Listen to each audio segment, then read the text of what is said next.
أعوذ بالله من الشيطان الرجيم تعاونوا على البر والتقوى ولا تعاونوا على الإثم والعدوان صدق الله مولانا العظيم।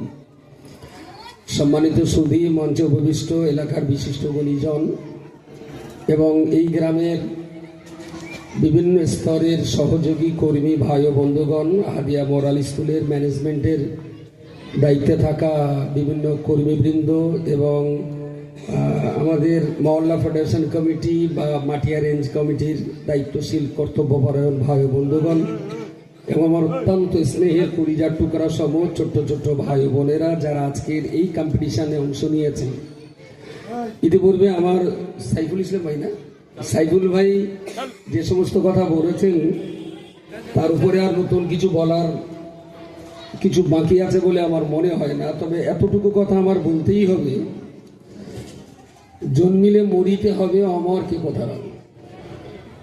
মানুষ পৃথিবীতে কেউ চিরকাল বেঁচে থাকতে আসেনি, চলে যেতে হবে। তো চলেই যদি যেতে হয়, এসেছিলাম বা কেন তার কিছু রেখে যাওয়ার প্রত্যেকটা মানুষের নৈতিক দায়িত্ব আর কর্তব্য আছে বলে আমি মনে করছি। তার জন্য ছোট্ট দু লাইন কবির দারুণ গুরুত্বপূর্ণ কথা, জীবন খাতার প্রতি পাতায় লিখে যাব আলপনা, আমার লেখা কইবে কথা যেদিন আমি থাকবো না। পৃথিবীতে কেউ চিরকাল বাঁচতে আসেনি, কিন্তু সবাই কিছু না কিছু পৃথিবীতে রেখে যায়। সেটা হতে পারে জনগণের জন্য কল্যাণকর, কখন হতে পারে জনগণের জন্য ভয়ঙ্কর বিপজ্জনক। আজকে যে পরিবেশ আমি এখানে এসে দেখছি, ঠিক আজ থেকে 8 বছর আগে এইরকম একটা পরিবেশের স্বপ্ন আমরা দেখেছিলাম। এপিজে আবুল কালাম আজাদের এই কথাটা অত্যন্ত গুরুত্বপূর্ণ যে মানুষ ঘুমিয়ে যা দেখে তা স্বপ্ন নয়, বরং যে টেনশন মানুষকে ঘুমাতে দেয় না সেটাই আসল স্বপ্ন। তো সেদিন আমরা স্বপ্ন দেখেছিলাম যে বাংলাটাকে গোছাতে হবে, এবং এই গোছাবার জন্য ইন্নাল্লাহা লা ইউগাইয়িরু মা বিকাওমিন হাত্তা ইউগাইয়িরু মা বিআনফুসিহিম।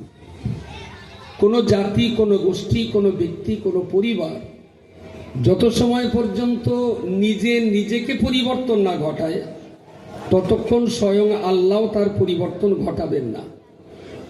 আমি আজও বিশ্বাস করি আমার কমিউনিটির ভিতরে যে সুপ্ত পাওয়ার আছে, আমার কমিউনিটির ভিতরে যে প্রতিভা আছে, আমার এই কমিউনিটির ভিতরে যে কাজের মানুষ আছে, আমাদের হাতে যে হিউম্যান রিসোর্স আছে, এইটুকু যদি আমরা ঠিকঠাক মতন কাজে লাগাতে পারি, কোনো সরকার, কোনো গভর্নমেন্ট, কোনো রাষ্ট্রীয় ব্যবস্থা যদি আমাদেরকে উন্নয়নের পথ নাও দেখায়, মুসলমান যদি প্রকৃত অর্থে আমরা মুসলমান হতে পারি, আমার কোরআন, আমার ইসলাম, আমার দিন, আমার শরীয়ত, আমার নামাজ, আমার রোজা রক্ষা করার জন্য আমরা কোনোদিন কোনো সরকারকে ধাপ্পারি না।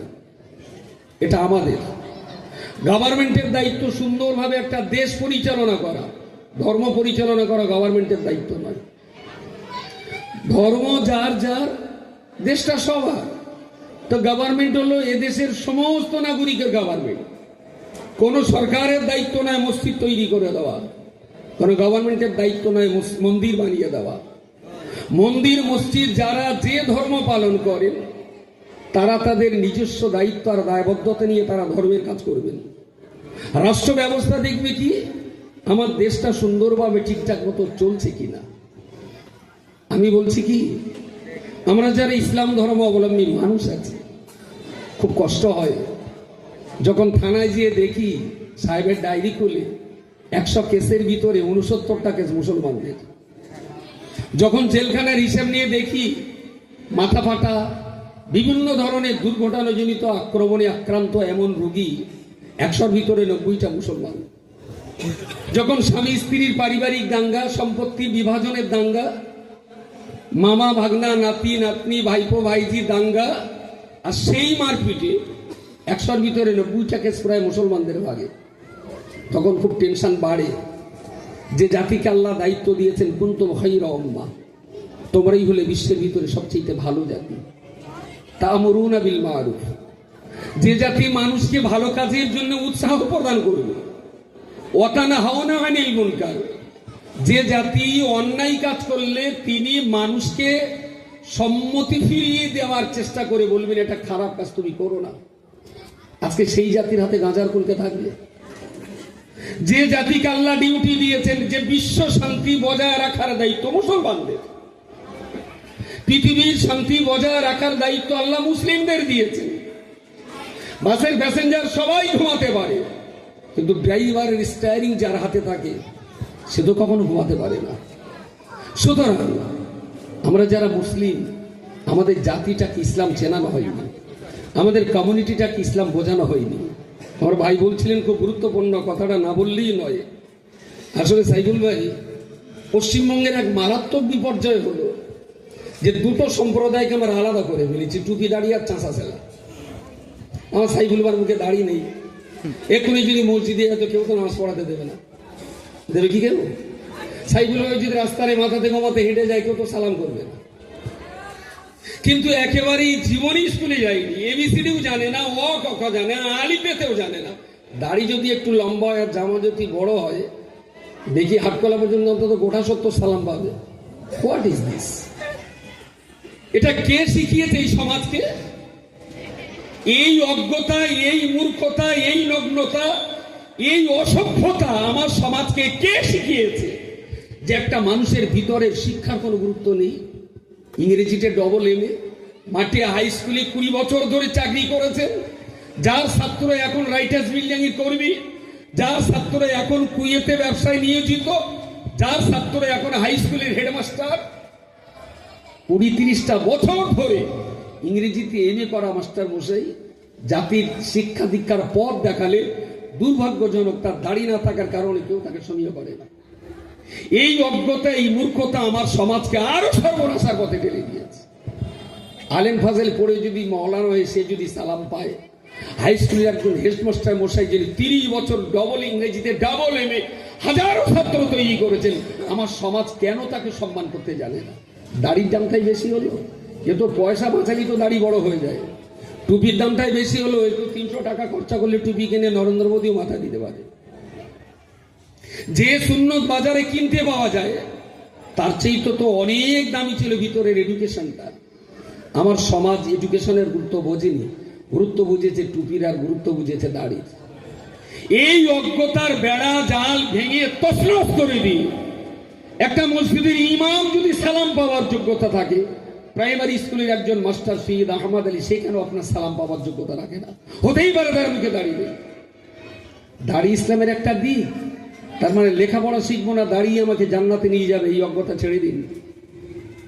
সাইনবোর্ড রেখে লাভ কি হবে ভিতরে যদি শিক্ষা না থাকে? ভিতরে যদি দিনের শিক্ষাটা 16 আনাই থাকে, সামান্য সাইড বা সাইনবোর্ড না থাকলেও আমার মনে হয় খরিদ্দারের অভাব হবে না যদি ভিতরে দোকানে মাল থেকে থাকে। সুতরাং আমরা দুটো ভাগ করে ফেলেছি, একটা আলেম মাওলানা গোষ্ঠী আর একটা জেনারেল এডুকেটেড গোষ্ঠী।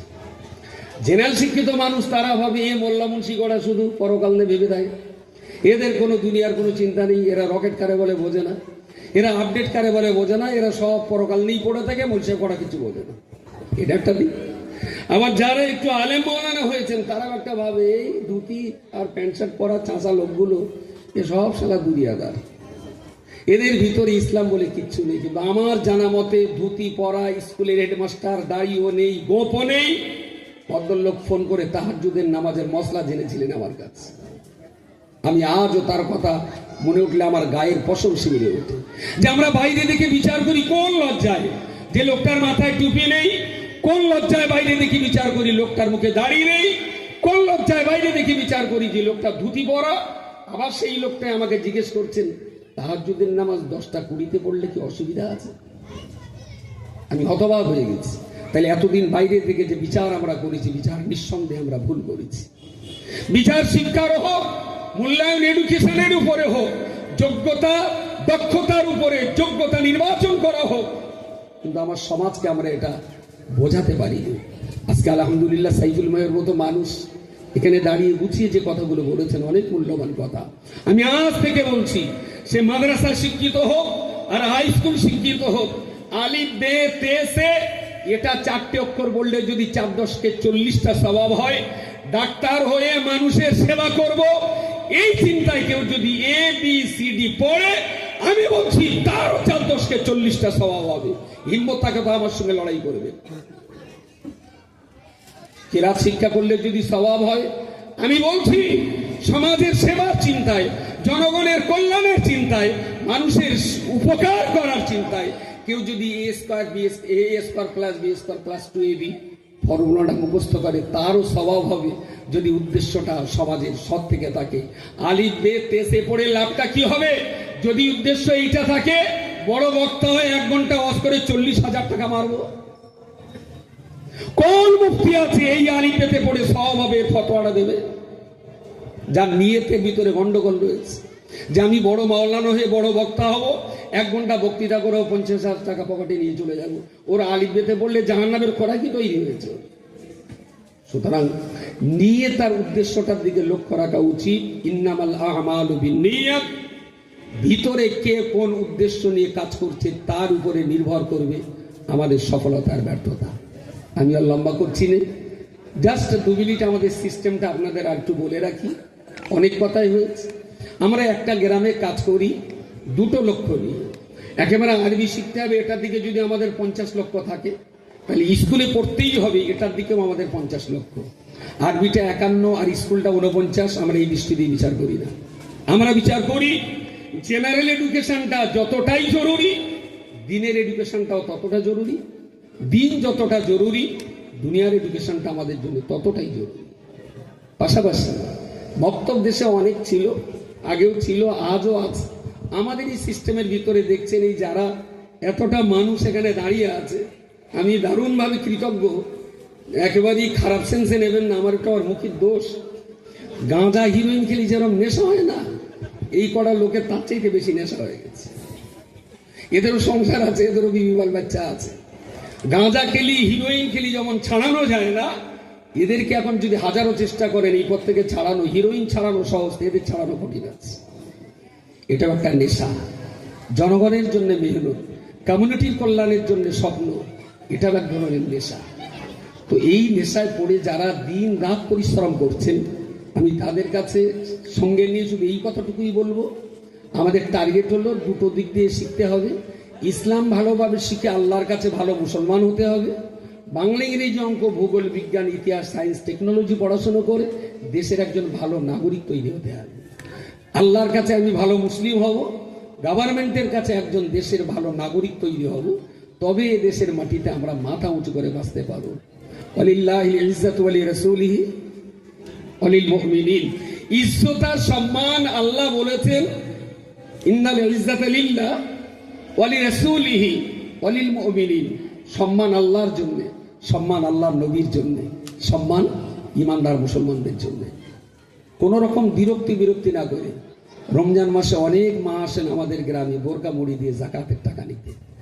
অনেক মা আসেন স্বামীর অসুস্থতার কারণে পয়সা ভিক্ষা করতে, তাদের গায়েও বোরকা থাকে। আবার আবার ফাতেমা সালমা একজন ডিএম, তার মাথায় বোরকা আছে, তিনিও বোরকা পরিহিতা অবস্থাতে ডিএম এর কাজ সামলান। গাড়ি থেকে যখন নামবেন, ডান দিকে 2 জন, বাম দিকে 2 জন রাইফেলধারী, সামনে একজন পিস্তলধারী, বোরকা পরিহিতে একজন মেয়েকে স্কট করে অফিসে নিয়ে যাবেন। দরজা খোলা হবে, তিনি যে চেয়ারে বসবেন, এসডিও, বিডিও, তারপরে আপনার ওসি, আইসি, এডিশনাল এসপি, এরা সবাই ঘরের দরজার সামনে দাঁড়িয়ে বলবেন, মে আই কেন ম্যাডাম, আমি কি আসতে পারি? ফাতেমা সালমা এক নজর চোখ, এক পলক তাকিয়ে বলবেন ইয়েস। তারপরে এসডিও, বিডিও ঘরে ঢুকবে। জাতিকে আজকে ভাবতে হবে আপনি কোন বোরকার ভিতরে ইজ্জত পাচ্ছেন। আমার মা গরিবের সন্তান, বোরকা পরে ভিক্ষা করতে আসছে, এই বোরকার ভিতরে ইজ্জত আছে না যে বোরকা পরে একজন মা ডিএম এর কাজ সামলাচ্ছেন সেই বোরকার ভিতরে ইজ্জত আছে? কোন বোরকার ভিতরে ইজ্জত রয়েছে জাতিকে আজকেই ভাবতে হবে।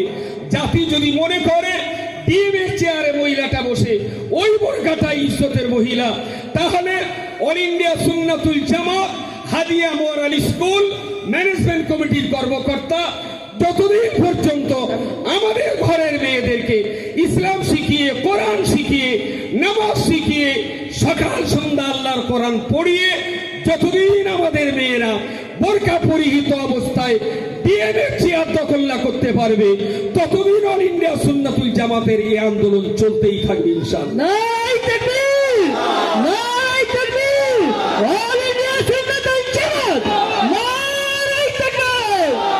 এটা আমাদের চ্যালেঞ্জ, এটা আমাদের জীবনের বড় স্বপ্ন। শুধুমাত্র বোরকা পরিয়ে ভিখারি ভিক্ষা করা অনেক মাকে দেখেছি, এবার বোরকা পরে ডিএম এর কাজ সামলাবে একটা মা আমরা দেখতে চাই। জাতির ইজ্জত বাঁচানোর জন্য একটা ফাতেমা যথেষ্ট, জাতির মাথা তুলে বাঁচবার জন্য একটা রুহুল আমিন যথেষ্ট, জাতির মাথা তুলে বাঁচাবার জন্য একটা বৈজ্ঞানিক নুরুল ইসলাম যথেষ্ট, জাতির ইজ্জত বাঁচানোর জন্য একটা ইমাম গাসালি যথেষ্ট, জাতির ইজ্জত বাঁচানোর জন্য একটা শেখ সাদী যথেষ্ট। সুতরাং ইজ্জত কোথায় আছে? পোল্ট্রির মুরগি যারা ব্যবহার করে, কাটে, আকসার জবাই করে, আকসার পোল্ট্রির দোকানদার মাথায় টুপি দিয়ে থাকে, কারণ তার খরিদের একটু বাড়বে, মাথায় টুপি আছে তো আদানি পরে জবাই করবে, ওই টুপির ইজ্জত। আর একজন WBCS অফিসারের মাথায় টুপি আছে, ওই টুপির ইজ্জত। দুটো টুপি, দুটোই টুপি। আপনি কোন টুপিটা চাইছেন? পোল্ট্রি দোকানদারের মাথায় চাচ্ছেন না বিডিওর মাথায় চাইছেন? তাই যদি হয় তাহলে এই স্বপ্ন, এই রাস্তা, এই রুটম্যাপ একদিন আমাদেরকে পথ দেখাবে। আমরা চাইছি ইসলাম সহ আধুনিক শিক্ষায় আমাদের যত বাচ্চা আজকে এখানে এসেছে, এর ভিতরে মাদ্রাসার বাচ্চা একটাও নেই, সব হাই স্কুলে পড়ছে। 28টা, আজকে 28টা প্রতিষ্ঠানের বাচ্চা কাচ্চা এখানে এসেছে। এদের বয়স অনুপাতে কেউ প্রাইমারিতে, কেউ হাই স্কুলে। আমরা এদেরকে, আমাদের এই প্রজেক্ট আলেম মাওলানা মুফতি তৈরি করার প্রজেক্ট না, অনেক হয়েছে, অনেক হয়েছে আলেম। আমরা মাদ্রাসায় আলেম তৈরি করছি, মুফতি তৈরি করছি, কারি তৈরি করছি, হাফেজ তৈরি করছি। কি কাজ? মসজিদের ইমামতি, ধর্মসভার হজ করা, মসজিদে আজান দেওয়া, আর যদি একটু চিটিং মাছ কানা হয় খালি তাবিজ কাগজ লেখা। এই ছাড়া আর কি কাজ আছে মৌলভী সাহেবদের? আমার একটু বলে বোঝান কি কাজ আছে মাওলানাদের। আমি এক্ষুনি যাবো, আমার জাতিগত ব্যবসা, 2 জায়গায় দায়িত্ব আছে, যাবো এক্ষুনি। এই 4-5টা ছাড়া এই মৌলভী সাহেব, এই আলেম সম্প্রদায় জাতিকে কি দিতে পারে আমাকে একটু বলবেন? আজ একটা মসজিদে শুধু বিজ্ঞাপন দিন ইমাম লাগবে, অন্তত গোটা 30 ইমাম লাইন দেবে। ওরা খাবে কি করে? খাবে কি করে? ওদের ভবিষ্যৎ কি? যতই পরকাল দেখান, যতই আল্লাহ দেখান, যতই জান্নাত দেখান, দিনের শেষে পেটে যদি ভাত না পড়ে, জোহরের নামাজের কেরাত শুরু ভুল হয়ে যাবে। দুটো ভাত দরকার। সেই ভাতের উপায়টা কোথার থেকে আসবে? আমি বলছি দেশে যা মাদ্রাসা আছে, আলেম, হাফেজ, মাওলানা, মুফতি যা তৈরি হচ্ছে, ইসলামের লিডারশিপ দেওয়ার জন্য আলহামদুলিল্লাহ যথেষ্ট। মসজিদের ইমাম বাঁচবে, মাদ্রাসার মোদাররেজ বাঁচবে, আর জেনের উৎপাত হলে তার আবার জন্য তাবিজ কবজরে লেখার যথেষ্ট লোক আছে। কিন্তু এই টুপি নিয়ে, এই হিজাব নিয়ে, এই বোরকা নিয়ে ডিএম অফিস, বিডিও অফিসের জায়গাগুলো আমাদের এখন শূন্য অবস্থান আমরা দেখছি। যতদিন পর্যন্ত বিডিওর মাথায় টুপি না তুলতে পারবেন, যতদিন পর্যন্ত এসডিও ম্যাডামের মাথায় হিজাব না তুলতে পারবেন, ততদিন টুপি আর হিজাবের মর্যাদা এদেশে রক্ষা করা সম্ভবপর নয়। এবং মুসলিম জাতির ইজ্জত বাঁচাবার জন্য এটা অত্যন্ত জরুরি। আমি খুব অন্তরস্থল থেকে সাধুবাদ জানাচ্ছি আজকে এই গ্রাম, কেশবপুর গ্রামের, তারা এতটা সাহস নিয়েছেন। বয়স কত কেশবপুরের? 1 বছর 3 মাসে তারা যে সাহস দেখিয়েছে, যে আমাদের এই কম্পিটিশনের হাদিয়ার সেমিফাইনালের দায়িত্ব নিয়ে তারা যে সাহসটা দেখিয়েছে, তার জন্য আমার অন্তরস্থল থেকে তাদেরকে সাধুবাদ জানাচ্ছি। তো ওরা আমার যে ফুলটা দিয়েছেন, আমি আমার এই ফুলটা মনে করছি এই গ্রামের কর্মকর্তারা এই ফুল পাওয়ার সত্যিকারের যোগ্য। আমার ফুলটা আমি একটু ওদের হাতে তুলে দিয়ে আমার কাজের দায়িত্ব আমি আজকে মোটামুটি ছুটি নেব।